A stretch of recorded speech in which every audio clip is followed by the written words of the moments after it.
Prime Minister Mark Carney says Canada's new agreement with the European Union is a, quote, historic step forward in our relationship with the alliance. Our strategic Canada-EU or EU-Canada strategic partnership for the future will build a new and deeper relationship that brings us closer together, from defense to digital, from supply chains to security. So the deal will see Canada and the EU collaborate on defense and security projects as Canada looks to build new relationships with allies outside of the U.S. For more on the deal, we are joined from Brussels by Christian Leuprecht, professor at the Royal Military College of Canada and Queen's University. Good morning to you. Good morning, Lindsay. So what opportunities does this deal unlock for Canada? So it's really about a partnership. And, I always compare Canada and the European Union as sort of a young little couple in high school that sort of like each other and out with each other, but they've never quite figured out what the relationship looks like or how to make it work. And so this is really about getting into a much closer relationship. It is somewhat into a deal that the European Union Kingdom and that the European Union negotiated. Australia, of course, those are our two other sort of most important allies outside the United States in the Anglosphere. And so it's about showing that we have common interests, but that those are not just a transactional relationship, but a codependency. We have a common view of the world, a common set of values, a common way of understanding the threats and the challenges that beset us. And it is really about taking responsibility, no longer simply sharing the burden, but shifting the burden for Canada and European allies to take more responsibility for the transatlantic and Euro-Atlantic community, for the European neighborhood, but also, as I often like to say, the European Union is a global power with regional aspirations. So this is the European Union also maturing into its responsibility on a global scale with key partners and allies. So in terms of sort of concrete examples, how will Canada benefit from this? So there's a whole host of opportunities here on the security and defense side.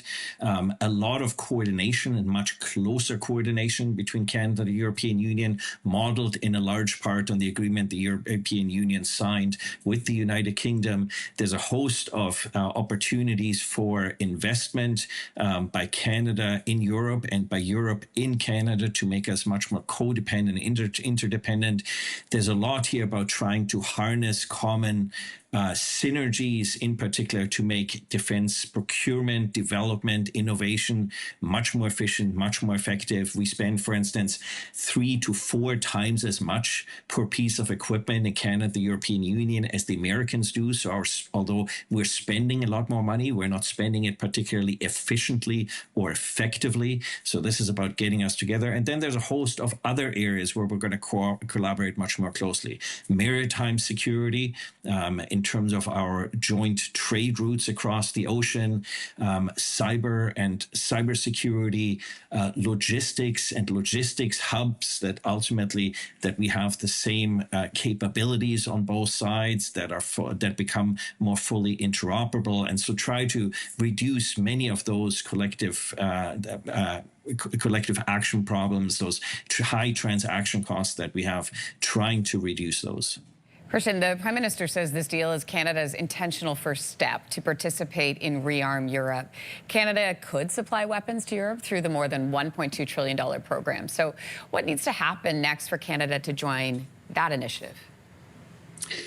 Yeah, so to join, what's beneficial here is that the European Union has a 65% EU content on that program.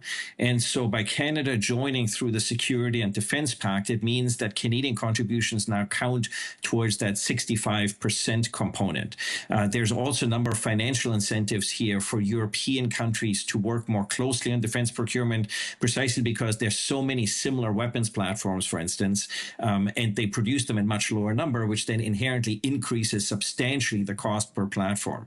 But many of the European countries, for instance, aren't in as beneficial a fiscal situation as Canada is in, and so they would have to borrow at much higher rates. So the European Union offers a mechanism where they can borrow at lower rates. So there's an opportunity here for Canada to be able to spend its money more efficiently, more effectively, and find key partners that it is only working with operationally now for a much more strategic type relationship. And of course, from the European Union's perspective, Canada, for instance, in many cases has electricity rates that are 2/3 to 3/4 less expensive than Europe, in part because, of course, we don't export hydrocarbons to Europe in the amount that Europe would like, which explains the difference. But so, and given the volatility in the United States, lots of interest by Europeans, in particular in defense, but other areas to invest in Canada. But of course, Canada has extremely high regulatory hurdles. So trying to reduce some of those hurdles and make Canada more attractive to people who are looking to invest here anyways. Christian Leuprecht, thanks for your time this morning. We really appreciate it. It's my pleasure. Thank you. If you like that video, make sure to subscribe to the Your Morning YouTube feed, where you can find all kinds of new content posted every weekday morning.